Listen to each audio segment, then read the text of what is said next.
Tras el estruendo final de la Segunda Guerra Mundial, Japón yacía en ruinas, su infraestructura desmantelada, su espíritu herido. Pero la adversidad, a menudo, es el crisol donde nacen las más grandes innovaciones. Fue en este escenario de cenizas y esperanza donde dos hombres, unidos por una visión compartida, encendieron una pequeña chispa. Masaru Ibuka, un ingeniero brillante con una mente inquieta, y Akio Morita, un joven físico con un don para los negocios y una ambición sin límites. Su modesto inicio fue en el sótano de una tienda departamental bombardeada, en la primavera de 1946. Ibuka, el visionario técnico, había fundado la compañía con una plantilla de apenas 20 empleados. Su primer encargo, reparar radios. En una nación desesperada por noticias y entretenimiento, estas cajas de madera eran ventanas al mundo. No era un trabajo glamoroso, pero era un inicio. Morita, recién llegado, trajo consigo no solo su intelecto científico sino una férrea determinación para crear algo que trascendiera la mera subsistencia. Juntos, se embarcaron en la misión de restaurar y reconstruir Japón a través de la tecnología. La radio, sin embargo, era solo el principio. La mente de Ibuka bullía con ideas para algo más, algo que pudiera capturar y reproducir la voz humana. Los grabadores de cinta de la posguerra eran gigantescas y complejas máquinas, inaccesibles para el japonés promedio. Ibuka soñaba con democratizar el sonido. En el otoño de 1946, el Ministerio de Educación japonés, en un intento por mejorar la educación bilingüe, solicitó a las empresas la fabricación de grabadoras de cinta.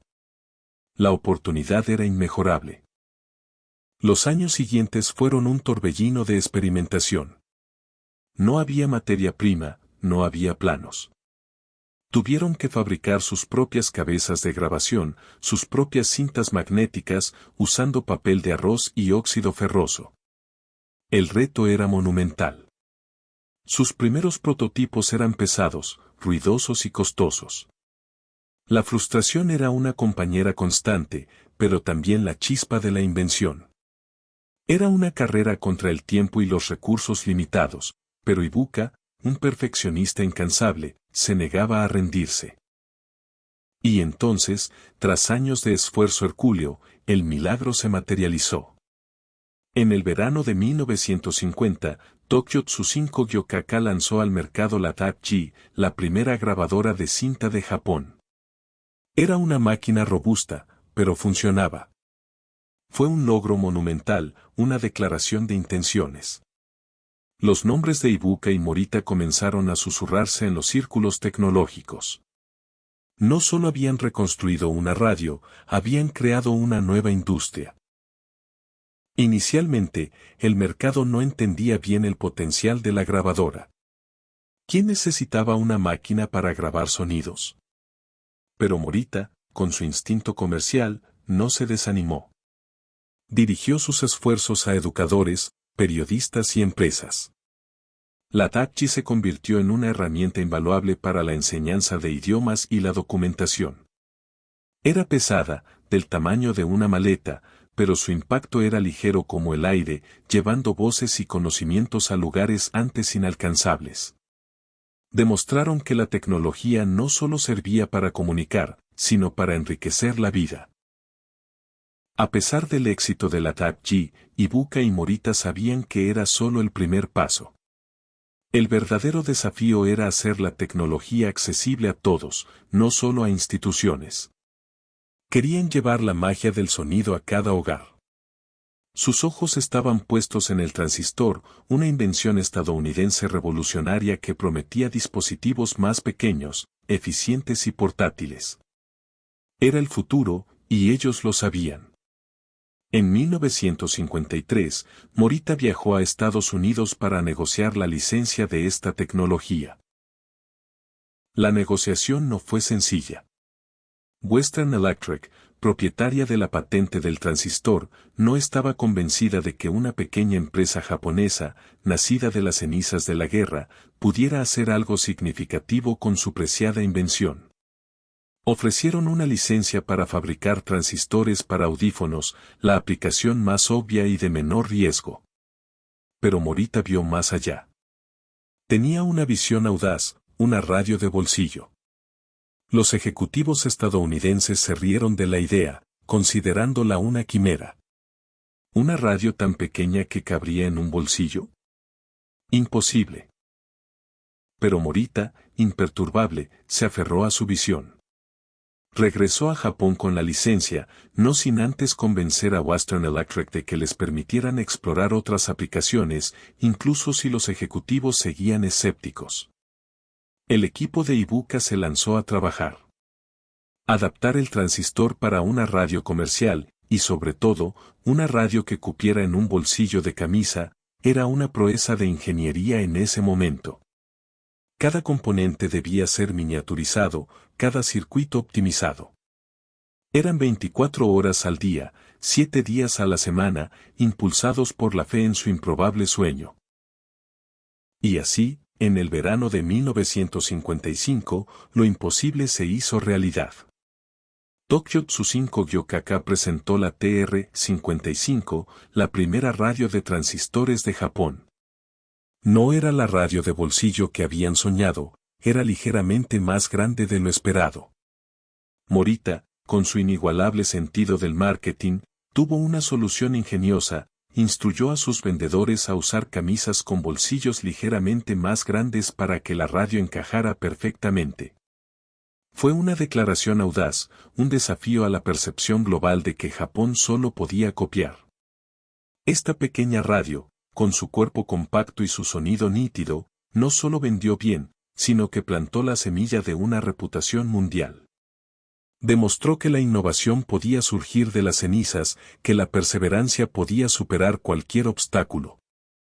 Pero este era solo el comienzo. El mundo aún no estaba listo para el nombre que estos visionarios estaban a punto de desvelar, un nombre que cambiaría para siempre la forma en que el mundo escuchaba, veía y jugaba. Un nombre que resonaría como una sinfonía global. ¿Estaba el mundo preparado para la revolución que se avecinaba? El éxito de la radio de transistores TR-55 no solo validó la visión de Ibuka y Morita, sino que les abrió los ojos a un panorama mucho más amplio. Para expandirse globalmente, sabían que necesitaban un nombre que trascendiera las barreras del idioma y la cultura. Tokyo Tsushinku Gyokaka era un trabalenguas fuera de Japón. Necesitaban algo corto, memorable y universal. Después de mucha deliberación, en 1958, un nombre fue elegido, Sony. Una mezcla de la palabra latina sonus, sonido, y Sony, un término cariñoso en inglés para un niño brillante y enérgico. Fue una declaración audaz, un presagio de la juventud y el dinamismo que definirían a la compañía. Con el nuevo nombre, llegó una nueva ambición. Morita, con su don para los negocios y una audacia que a menudo rayaba en la temeridad, se propuso conquistar el mercado estadounidense. En 1960, se estableció Sony Corporation of America, una medida innovadora para una empresa japonesa. No se trataba solo de exportar productos, era de entender al consumidor occidental, de construir una marca desde cero. Morita estaba convencido de que la clave del éxito no residía en las ventas al por mayor, sino en el control de la distribución, garantizando que el mensaje y la calidad de Sony llegaran directamente al consumidor. Fue una lucha cuesta arriba, enfrentándose a gigantes establecidos y a la desconfianza hacia los productos made in Japan. Mientras Morita expandía el imperio comercial, Ibuka, el corazón tecnológico de Sony, seguía empujando los límites de la ingeniería. La televisión a color era el siguiente gran campo de batalla. En una época dominada por tecnologías complejas y costosas, Ibuka soñaba con una pantalla más brillante, más sencilla y más accesible. Así nació el Trinitron. Después de años de investigación y un desarrollo que consumió recursos masivos, en 1968, Sony presentó su revolucionario sistema de tubo de imagen. Fue una hazaña de ingeniería que simplificó la tecnología de la televisión a color, ofreciendo una imagen superior y un diseño más compacto. El impacto del Trinitron fue instantáneo y profundo. En 1969, el televisor Trinitron KV-1310 fue un éxito rotundo. Recibió un premio Emmy por su diseño innovador y su calidad de imagen. De la noche a la mañana, Sony se convirtió en sinónimo de excelencia en la televisión a color. Superó a gigantes como RCA y Zenith, demostrando que la innovación japonesa no solo podía igualar, sino superar a la competencia occidental. El Trinitron no solo vendió millones de unidades, sino que consolidó la reputación de Sony como líder mundial en electrónica de consumo, una fuerza imparable en el panorama tecnológico. Pero el verdadero golpe maestro, la invención que definiría a una generación, estaba aún por llegar. A finales de la década de 1970, el presidente honorario Masaru Ibuka, un melómano apasionado, se quejaba de que su grabadora portátil era demasiado pesada para sus viajes. Morita vio una oportunidad. Una grabadora que solo reprodujera, sin la función de grabación que encarecía los dispositivos.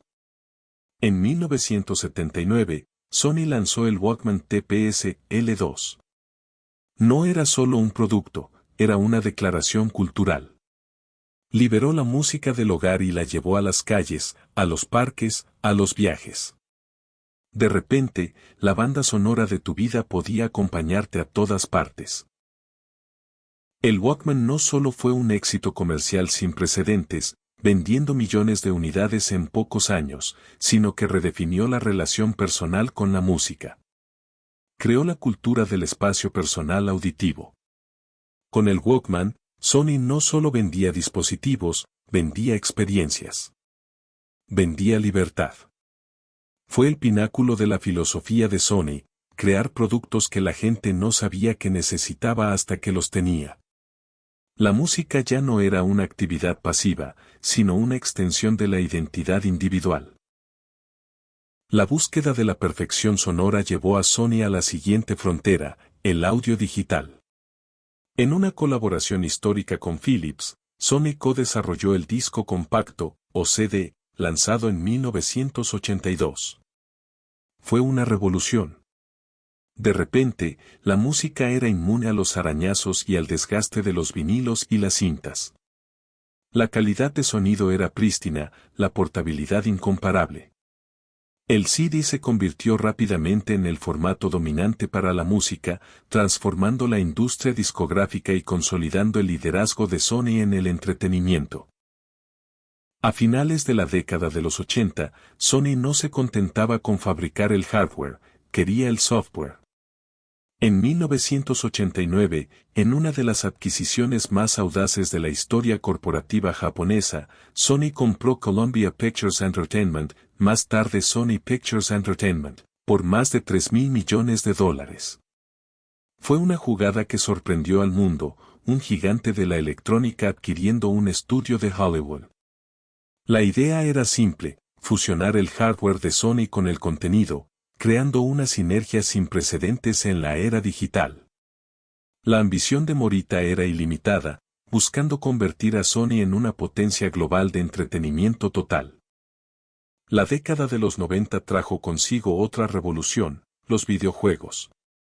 Tras una fallida colaboración con Nintendo para desarrollar una consola basada en CD, Sony decidió forjar su propio camino. Bajo el liderazgo de un visionario llamado Ken Kurogi, el equipo de Sony Computer Entertainment se embarcó en la creación de una consola que cambiaría el panorama del entretenimiento interactivo. En 1994, Sony lanzó la PlayStation. Con sus gráficos 3D de vanguardia y su sistema basado en CD, ofreció a los jugadores una experiencia completamente nueva, marcando el comienzo de una era dorada para los videojuegos. La PlayStation no fue solo un éxito, fue un fenómeno cultural. Vendió más de 100 millones de unidades, convirtiéndose en la primera consola en alcanzar ese hito. Sony no solo había entrado en el mercado de los videojuegos, lo había dominado. De radios reparadas en un sótano a estudios de cine en Hollywood y consolas en cada hogar, Sony había tejido una red global de innovación y entretenimiento. Había democratizado la tecnología, llevado la música a los bolsillos y las películas a las pantallas. La sinfonía de Sony sonaba más fuerte que nunca, sus notas resonando en cada rincón del mundo. Pero el futuro, siempre cambiante, esperaba con nuevos desafíos, nuevas melodías. ¿Podría Sony seguir bailando al ritmo de la innovación, o el gigante que había creado un día se vería desafiado por las mismas fuerzas que él mismo había desatado? El telón se cierra sobre este capítulo, pero la música de Sony, la sinfonía de su incesante búsqueda de la vanguardia, seguirá tocando, esperando su próximo gran acto.